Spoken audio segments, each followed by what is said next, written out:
하나님과 동행하는 사람은 구약에 보면 에녹이 365세를 살다가 죽음을 보지 않고 승천했는데 그는 늘 하나님과 동행하였다고 되어 있습니다. 요한복음 8장 29절에 보면 예수님께서 하나님이 늘 자기와 동행해 주신다고 말씀하셨습니다. 이유는 자기가 하나님이 기뻐하시는 일을 하기 때문이라고 했습니다. 그렇다면 에녹이나 예수님이나 우리나 다 하나님이 함께 동행하는 사람이 되려면 하나님이 기뻐하는 일을 하면 되겠습니다.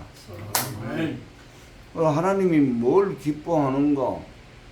수많은 종류 기뻐하시는 게 많은데 그거를 여기서 다 말할 수는 없고, 오늘은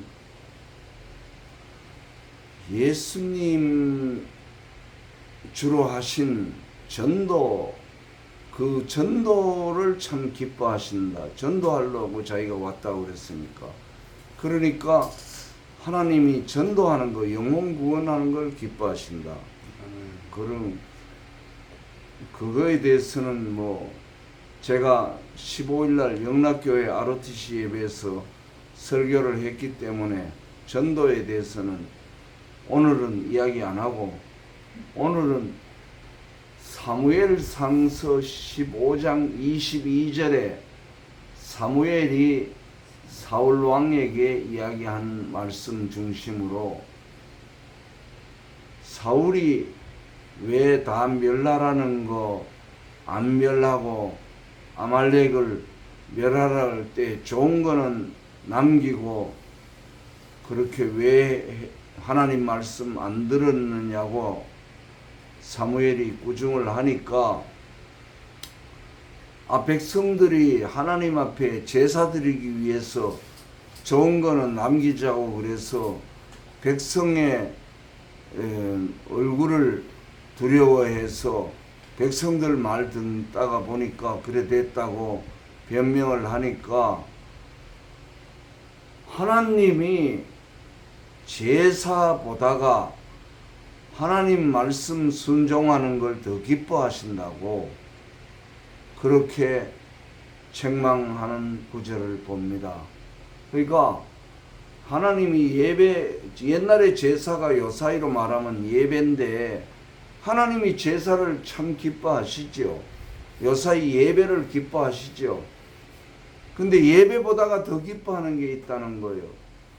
순종하는 걸 기뻐한다는 거예요.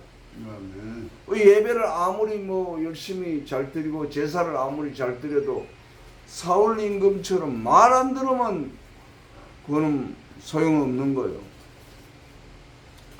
자식이 평소에 아버지를 사랑하고 여러 가지로 아버지 기쁘게 한다 할지라도 부모가 명시적으로 요렇게 해라 그런데 그렇게 안 하고 자기 생각대로 딴짓 했을 때 부모는 화가 나는 겁니다. 내 왜 시킨 대로 안 했냐? 시킨 대로 하는 것이 부모를 기쁘게 하는 거거든요.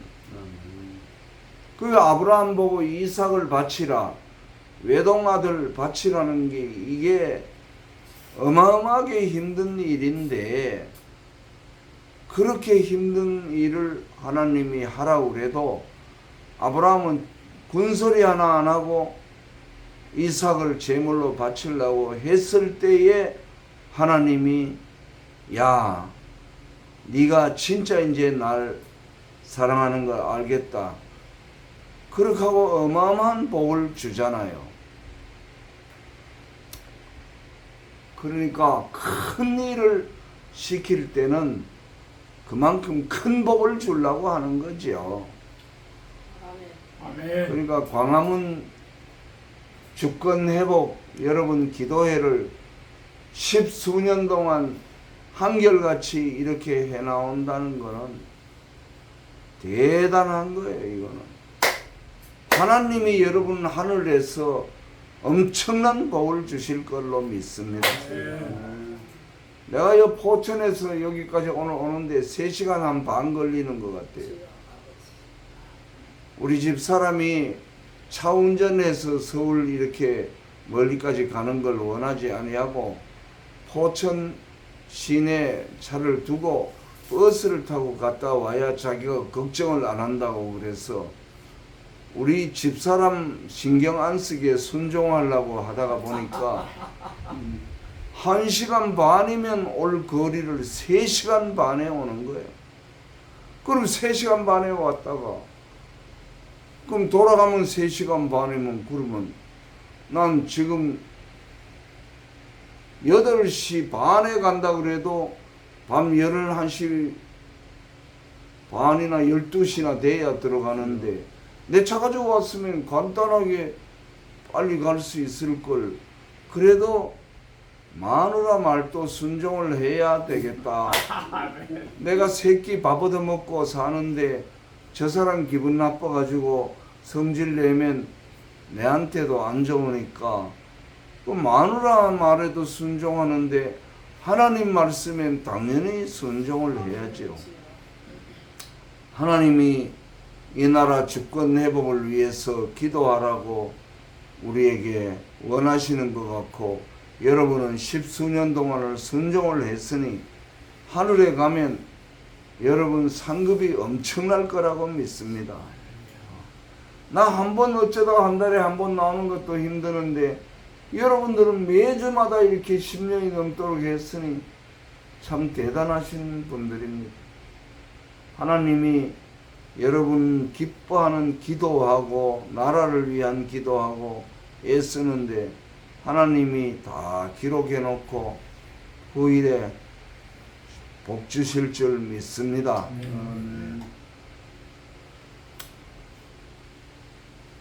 아브라함이 순종했더니 그렇게 복을 받았고 이삭, 야곱, 요셉 뭐 다 그래요. 내려오다 보면 전부 순종했기 때문에 복을 받은 거예요.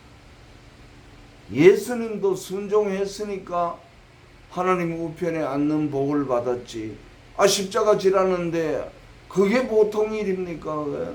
자기 십자가에 아주 못 박혀 죽는 그 어마어마한 일을 뻔히 알면서도 하나님 아버지 말씀에 순종했기 때문에 하나님이 최고로 높여서 우편에 앉혀서 재림주로 재판장을 삼으시는 거예요. 그러니까 우리가 하나님 예수님이 우리한테 하라는 거 그게 힘들어도 힘드는 일이면 힘드는 일일수록 상급이 더 많은 거예요. 저는 군대에서 헌병장교 생활하고 헌병장교가 끝발도 좋고 헌병이 노동하는 것도 아니고 그저 행정으로 평안하고 끝발 좋고 좋지만은 하나님께서 제대해서 신학 공부를 해서 목사가 되기를 원하신다는 걸 내가 알고 그 신학 공부를 하면 등록금은 누가 대주고 언제 공부를 해서 목사가 돼가지고 교회 목회는 또 앞으로 어떻게 되려는지 그런 거 저런 거 걱정거리가 이만저만이 아니고 그렇지만은 전능하신 하나님이 하라니까 무조건 하는 거죠. 아멘. 군대 공수부대에 가면 안 되면 되게 하라 그런 말이 있다고 합니다. 안 됩니다. 못 합니다. 그런 거 안 된다 이거. 안 되면 되게 하라 이거예요.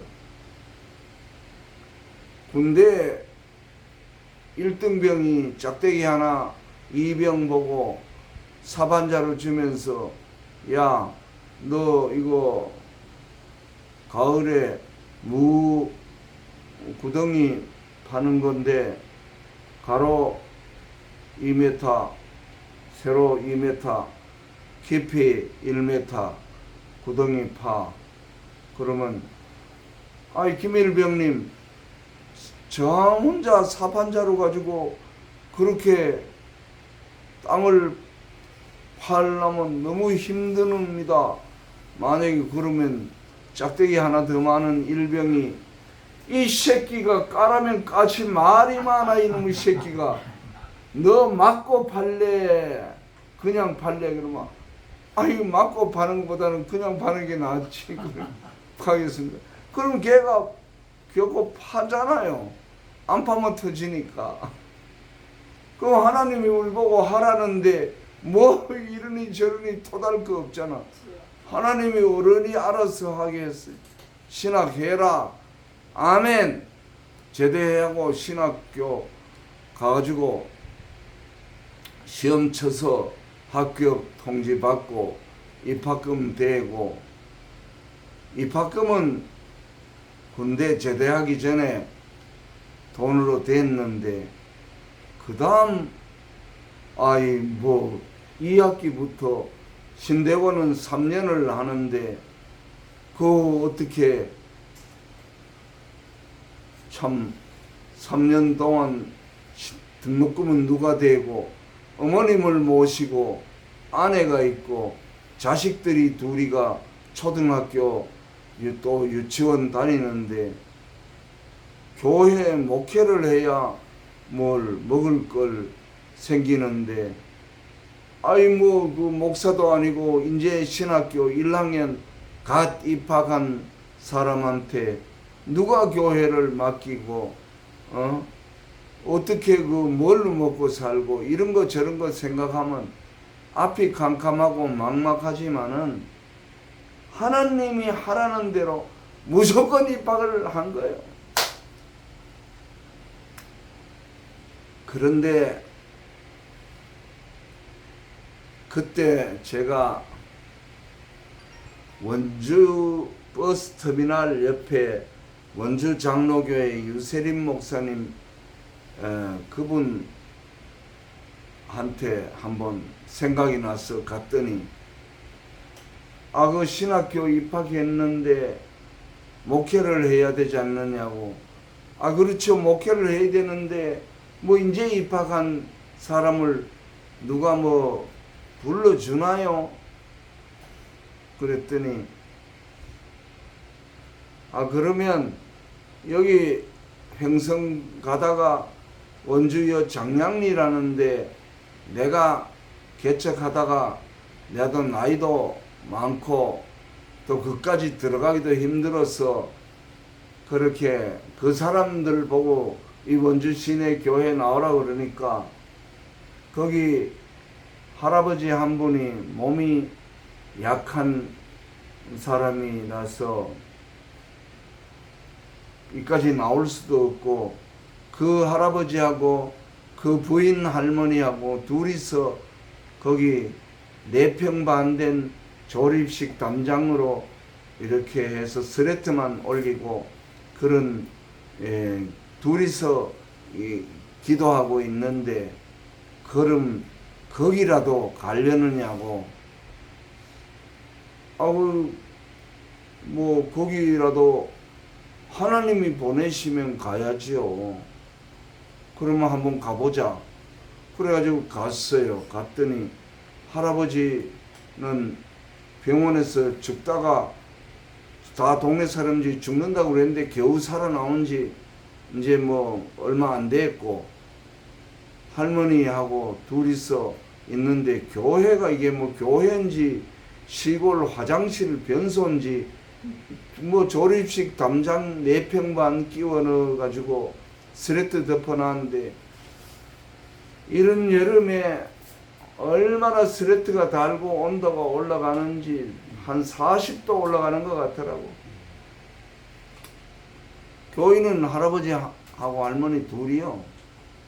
근데 거기서 무슨 뭐 헌금이 나와서 농촌에서 우리 가족이 생활을 하겠나 싶지만은 하나님이 하라고 그러니까 그래서 유 목사님이 나보고 그래 신학교 입학했으니까 그래도 전도사라고 문전도사님 어떡 하실랍니까? 해야지요. 아유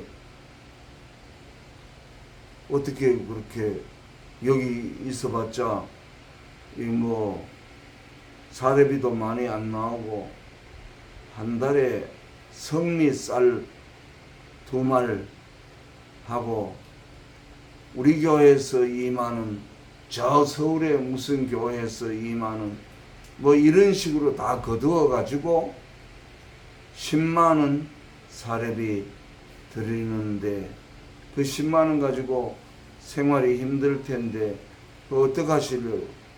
아니 목사님 돈이 문제가 아니고요. 하나님이 여기서 하랍니다. 하나님이 나한테 꿈으로 계시를 보여줬는데 여기가 내 목회지라고 하랍니다. 하나님이 하라니까 돈 따질 거 없고 교인 숫자 따질 거 없고 무조건 하겠습니다. 그래요? 그럼 다음 주일에부터 문전도사님이 여기 와서 설교하시오. 그래가지고 그 다음 주일부터 목회를 시작했습니다. 1981년 6월 28일 마지막 주일입니다. 그래서 군대 헌병대위 계급장 달고 군복 입은 채로 제대를 이틀 남겨두고 거기서 2분 놓고 우리 집사람하고 우리 어머니하고 앉혀놓고 제가 설교를 했습니다. 욥기 8장 7절 말씀으로 내 시작은 미약하였으나 내 나중은 심히 장대하리라. 그렇게 설교를 하고 한 달 방세가 얼마냐 하면 그 민가에 방세 주택을 시골 주택 얻었는데 집을 한 채 얻었 이게 3만 원입니다.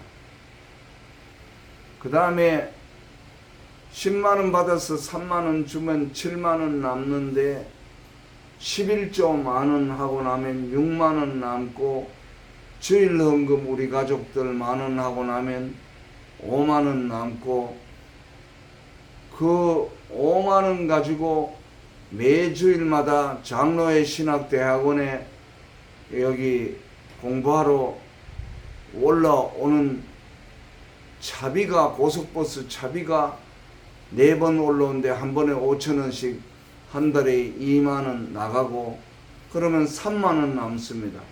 3만 원 남는 거는 장로회 신학대학원 기숙사의 밥값이 3만 원입니다. 그래가지고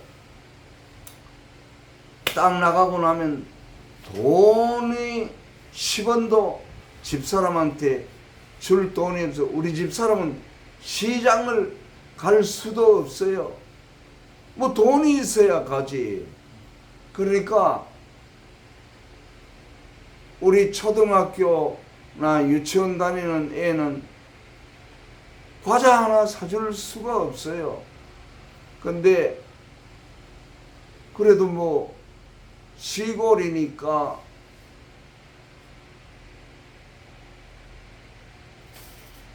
그 할머니 할아버지라도 농사 짓는 분이니까 뭐 배추 무 뭐 그런 거 같이 가끔 먹으라고 갖다 주면 그것도 있고 성미는 2말 준다니까 쌀은 2말 가지고 그저 밥을 많이는 못 먹지만은 그래도 굶지 않고 먹을 수 있고 그런데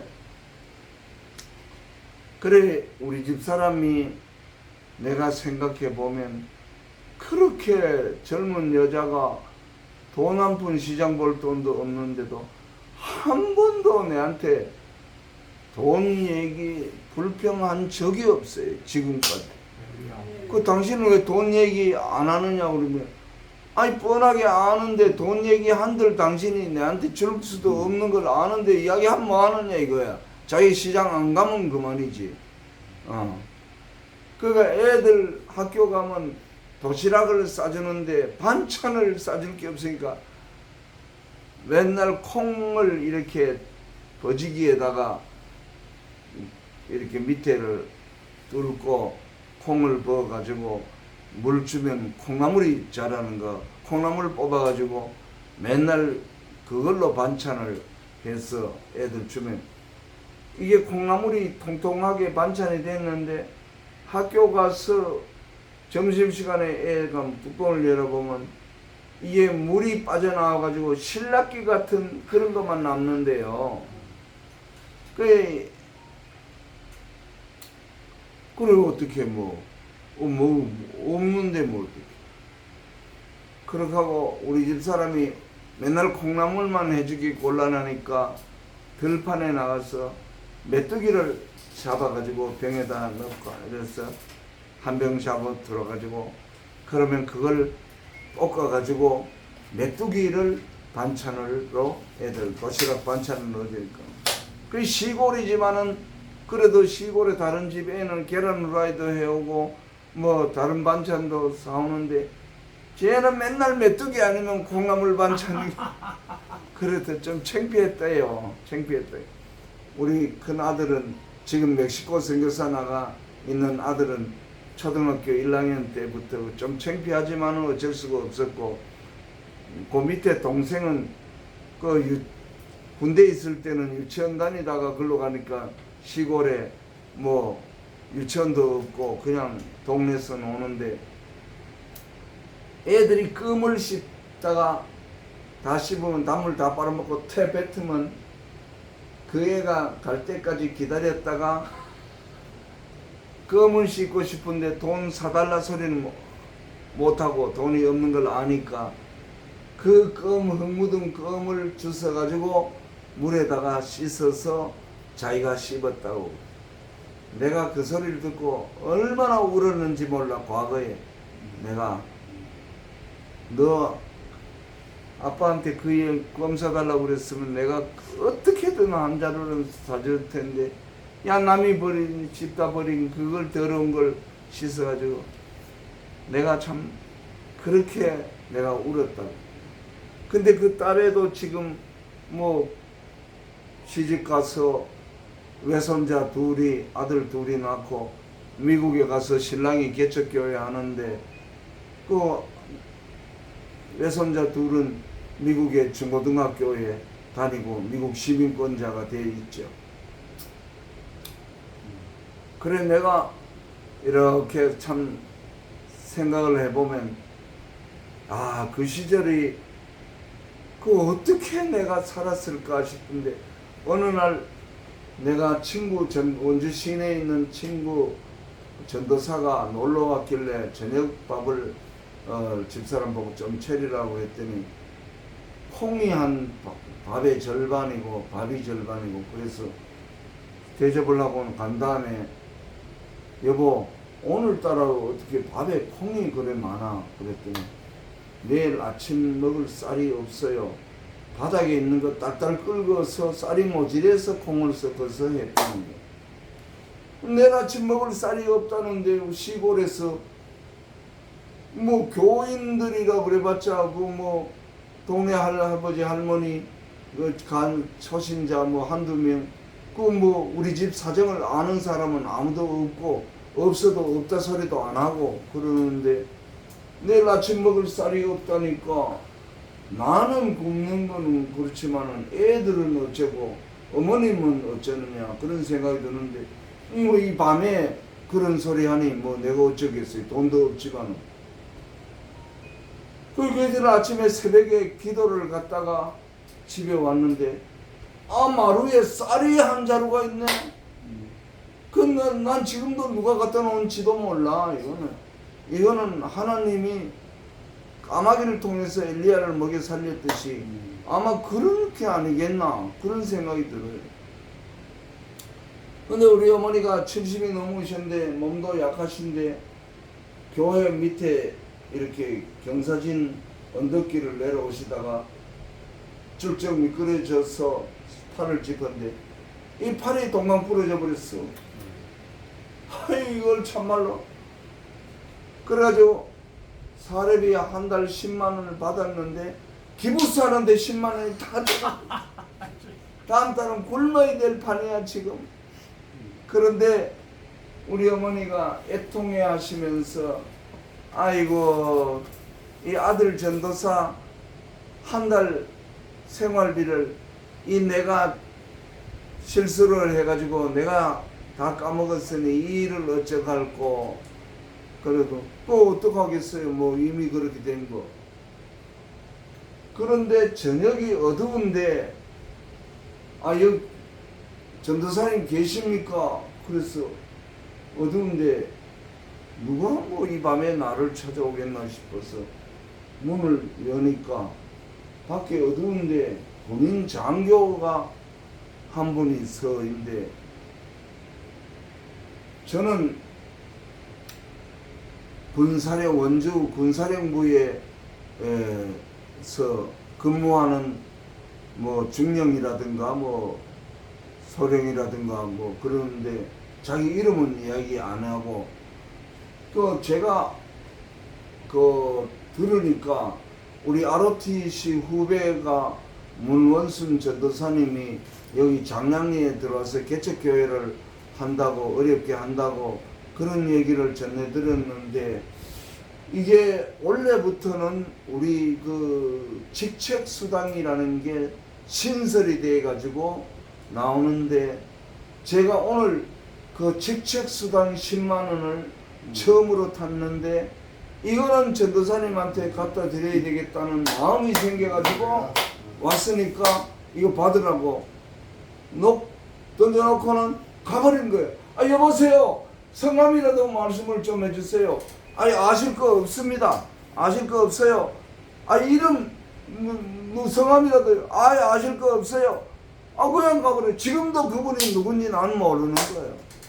하나님이 그렇게 10만 원을 보내준 참 전능하신 하나님.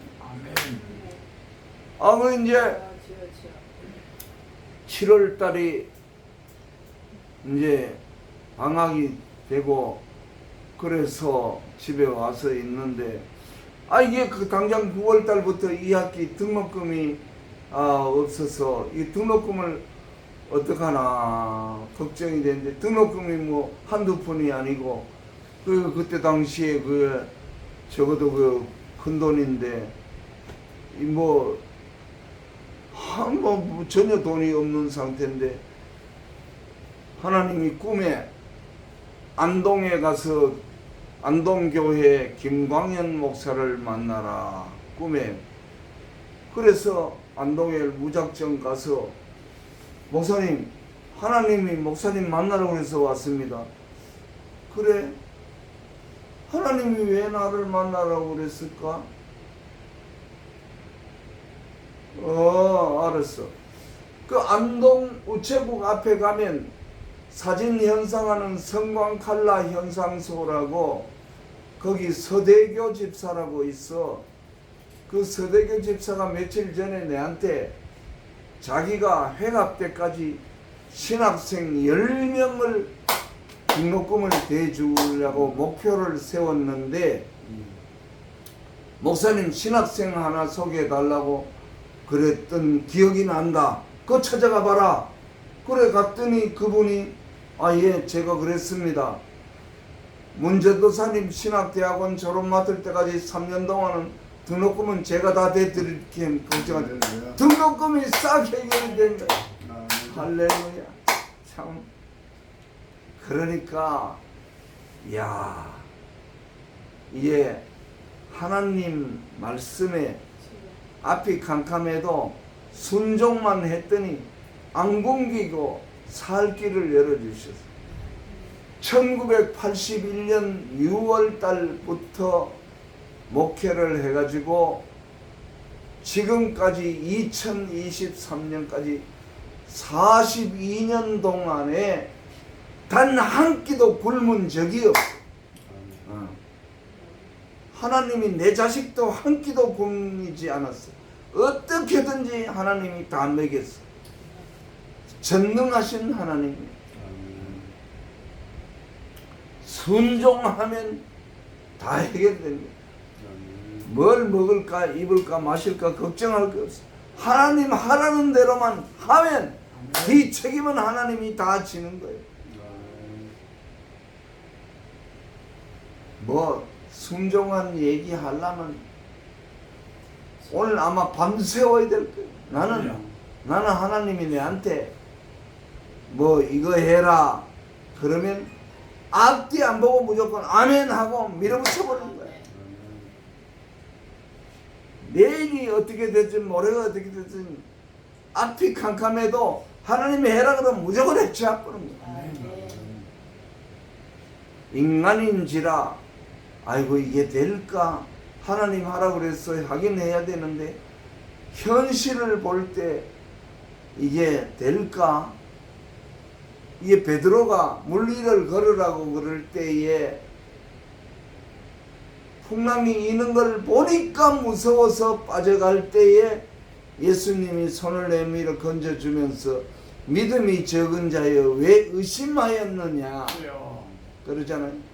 그 실제로 어마어마한 일을 하나님이 내한테 지시를 하실 때에 인간적으로 생각하면 야 이게 정말 될까? 안 된다면 그때 가서는 나는 어떻게 되나? 야 이거 어떻게 되나?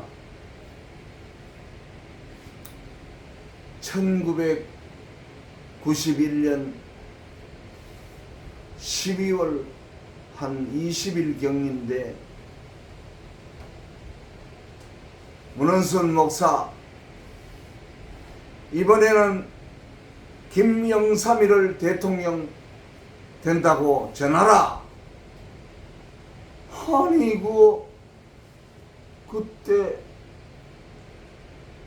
그때는 선거가 이제 한 달 정도 남았을 때인가 모르겠는데 야 이거 안 되면 내가 이 뭐 사이비가 되고 잘못하면 이게 이단 소리 들을 수도 있고 아니 이게 뚜껑을 열어봐야 알지 어떻게 돼. 그 내가 김영삼 당시 민자당 대표 최고위원 대통령 후보를 내가 뭐 알지도 못하고 그러니까 그 사람 만나기 위해서 합동 측의 저 충령교회 김창인 목사님을 만나러 갔어요.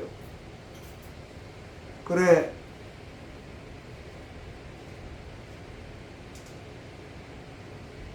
목사님 저 말씀드릴 게 있어서 왔습니다. 그래서 이야기해보라고. 여기 김영삼 장로가 대통령이 됩니다. 그랬더니 아 이분이 젊은 목사가 와서 그렇게 하니까 아이고 참말로 이상한. 아니 그러면 그 합동 측은 또 하나님의 계시에 대해서는 그 보통 알레르기 반응을 보이는 사람들이 그 교수들이 잘못 가르쳐 가지고 많잖아요. 그러니까 아니 그러면 어떻게 계시를 받았느냐고. 아무리 저는 요셉이나 다니엘처럼 꿈으로 계시를 받았습니다. 그래 어떻게 그 장면을 설명을 해보라. 그래 장면을 설명을 했더니 이분이 조금 믿어지나 봐요. 그런데 김영삼 장로 일 보는 김차생 장로라고 우리 교회에 있으니 그 사람한테 가보라고. 그래 그 사람한테 소개를 해주길래 가서 그래 김영삼 장로를 좀 보자고 그랬더니 아이 오늘 교회 못 나왔는데요. 집으로 가서 만나시죠. 그래 상도동 자택에 가니까 비서가 집에서 조금 전에 여의도 당사로 가셨습니다. 거기 가서 보시죠. 거기 여의도 당사에 왔어요. 비서가. 그래 내가 김영삼 후보 좀 만나러 왔습니다. 무슨 일이십니까? 하나님 계시를 전달하러 왔습니다. 대표님을 만나기 전에 자기한테 이야기를 해야 자기가 수긍이 돼야 만나게 해주지, 안 그러면 안 된다는 거예요. 자기한테 이야기하라는 거예요. 그래서 내가 여보시오, 당신한테 내가 천기를 누설할 수 없고 직접 이야기해야 된다. 그랬더니 그러면 못 들어간다는 거야. 아이고 그럼 뭐 한사코 못 들어간다 하니까 돌아왔어요. 돌아와서 야, 이래서는 안 되겠다. 그 다음에는 하나님께 기도하고 지혜를 얻어서 갔어요. 오늘 어떻게 오셨습니까? 그 김창민 목사님이 나한테, 김영상 장로님한테 전달하라는 심부름 왔습니다. 그러니까 그럼 들어가세요. 그래가지고 들어갔더니 아주 넓은 사무실에 김영삼 대표가 혼자 앉아있고, 그리고 우리 목사님이 심부름 보내셨다는데 무슨 얘기입니까? 그래서 내가 하나님 계시를 받았는데 장로님 대통령 됩니다. 제가요? 제가 대통령이 된다고요? 예. 장로님이 똑똑해서가 아니고 잘나서가 아니고 하나님이 장로님을 쓰실 계획이 있으신 것 같습니다. 겸손하세요. 그랬더니 무릎을 꿇고 안수기도를 해달라고 그래서 제가 안수기도를 해줬는데 대통령이 됐잖아요. 내가 그 일기를, 그거에 대한 일기를 하나님을 만난 체험이라고 내가 지난번에 여러분한테 드렸을 거예요. 그 책의 표지에 보면 일기가 다 나오잖아요. 한 5년 지났는데 국민일보 남병건 대기자가 내한테 전화 왔어. 목사님, 이번에는 누가 대통령 됩니까? 그 남기자가 왜 그래 관심이 많아? 목사님, 지난번에도 5년 전에 김영삼 마쳤는데 이번에는 누가 되는가?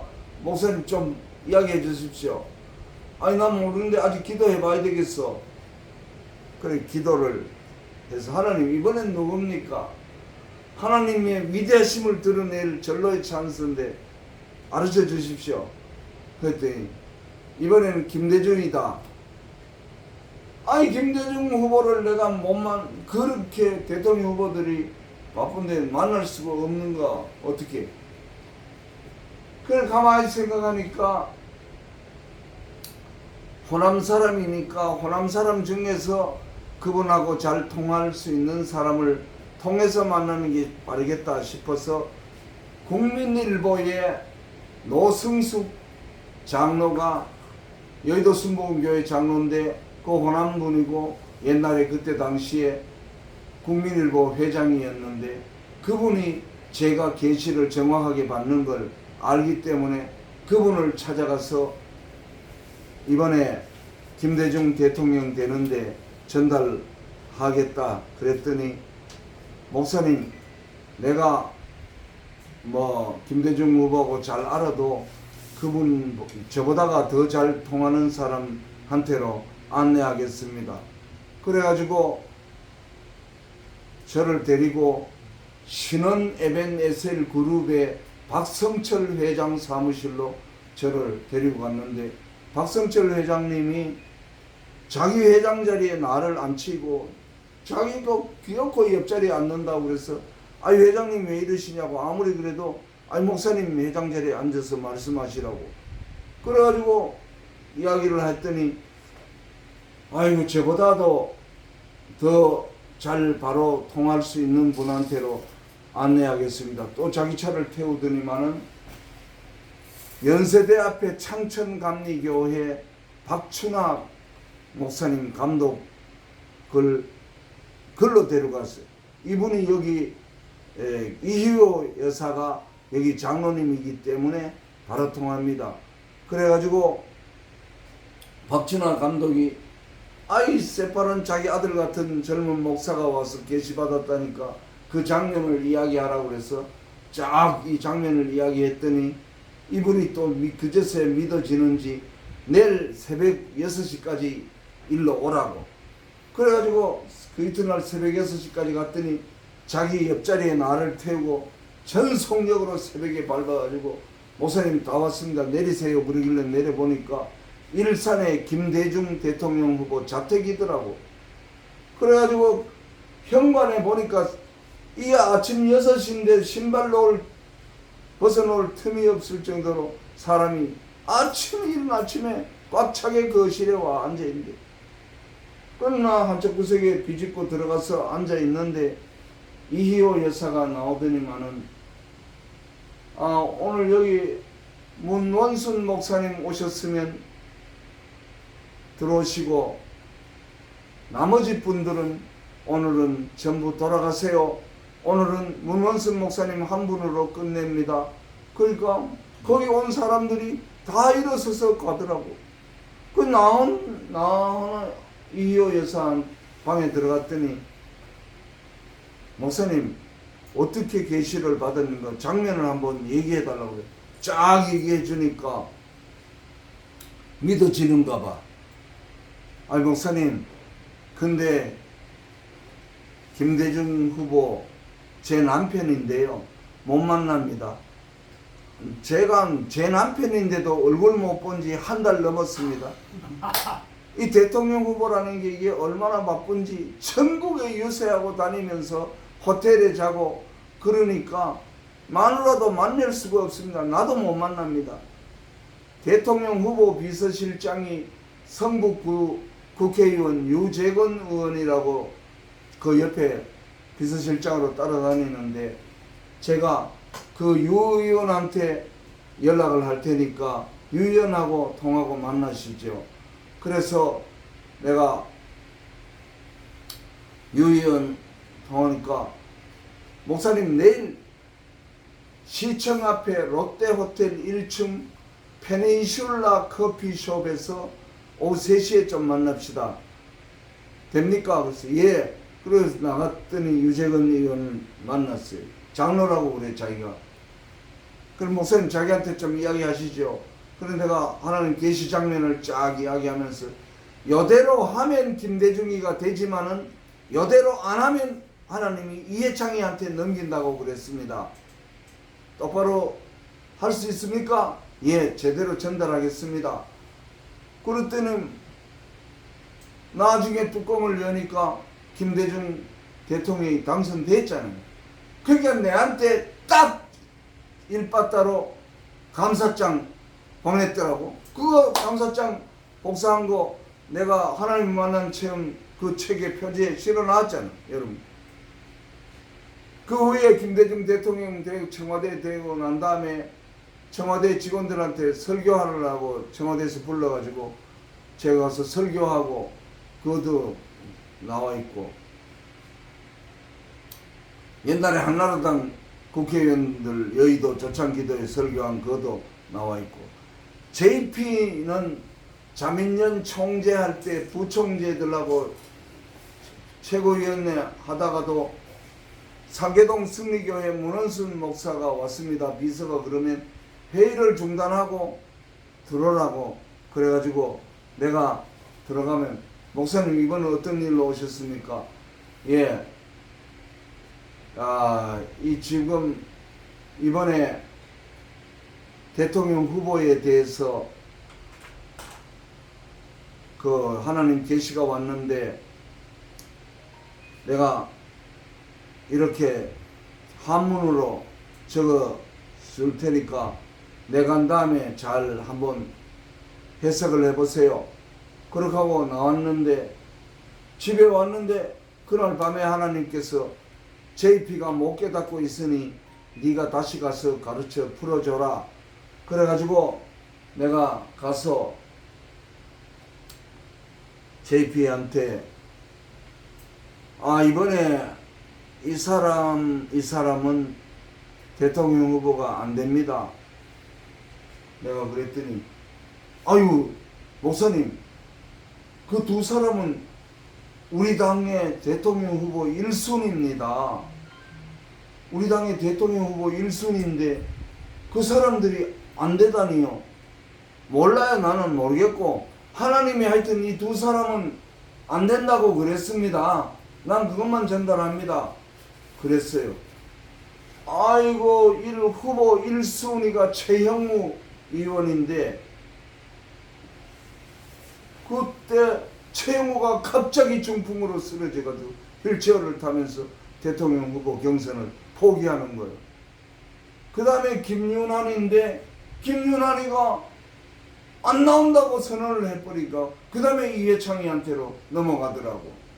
그러니까 하나님께서 이런 식으로 전능하신 하나님이 한치 앞을 모르는 우리 인생길에도 인도하시고 나라의 국가 대사도 인도하시는데 이 하나님이 우리를 사랑하시는 대한민국을 위해서 지도자를 선택하신 것, 윤석열 대통령에 대해서는 나는 받은 거는 없어요. 나는 받은 거는 없지만은 이분이 어릴 때 거기 우리 노회 영암교회에 출석했고 지난번 성탄절에 영암교회에서 예배 드리면서 자기가 그것도 보여주고 정말 어릴 때 신앙이 있었던 거. 그러니까 하나님께서 이 윤 대통령을 통해서 이 나라를 다시 살려주시는 것 같아서 저는 참 기쁘고 늘 대통령을 위해서 기도하고 정강훈 목사님을 위해서 기도합니다. 하나님 이 나라를 사랑해 주시고 이승만을 통해서 세우시고 과거에 침략 왜군을 격퇴한 이순신을 통해서 이 나라를 다시 세우시고 기회가 될 때마다 위기 때 하나님이 우리나라를 사랑하시고 건져주시고 앞으로도 하나님께서 건져주실 줄 믿습니다. 아멘. 내가 오늘 나오기 전에 뉴스에 보니까 김정은이가 또 미사일 2발을 쐈다고 그랬더라. 그래서 내가 자꾸 쏴 매일 쏴제껴라. 그래가지고 만들어 놓은 거 다 없어질 때까지 쏴제껴라. 하나님이 이 나라와 민족을 사랑하시기 때문에 여러분같이 기도하는 분들의 기도를 들으시기 때문에 반드시 이 나라를 복주실 줄 믿습니다. 아멘. 우리 보고 기도하라고 그랬으니까 기도하면 됩니다. 아멘. 기도합시다. 하나님 아버지, 전능하신 하나님은 순종하는 것을 그렇게 기뻐하십니다. 우리가 기도하라면 기도하고 전도하라면 전도하고 하나님 순종하라면 순종하여서 하나님의 복을 받는 저희들 모두가 되게 해주시기를 하나님 예수님 성령님의 이름으로 축원하옵나이다. 아멘.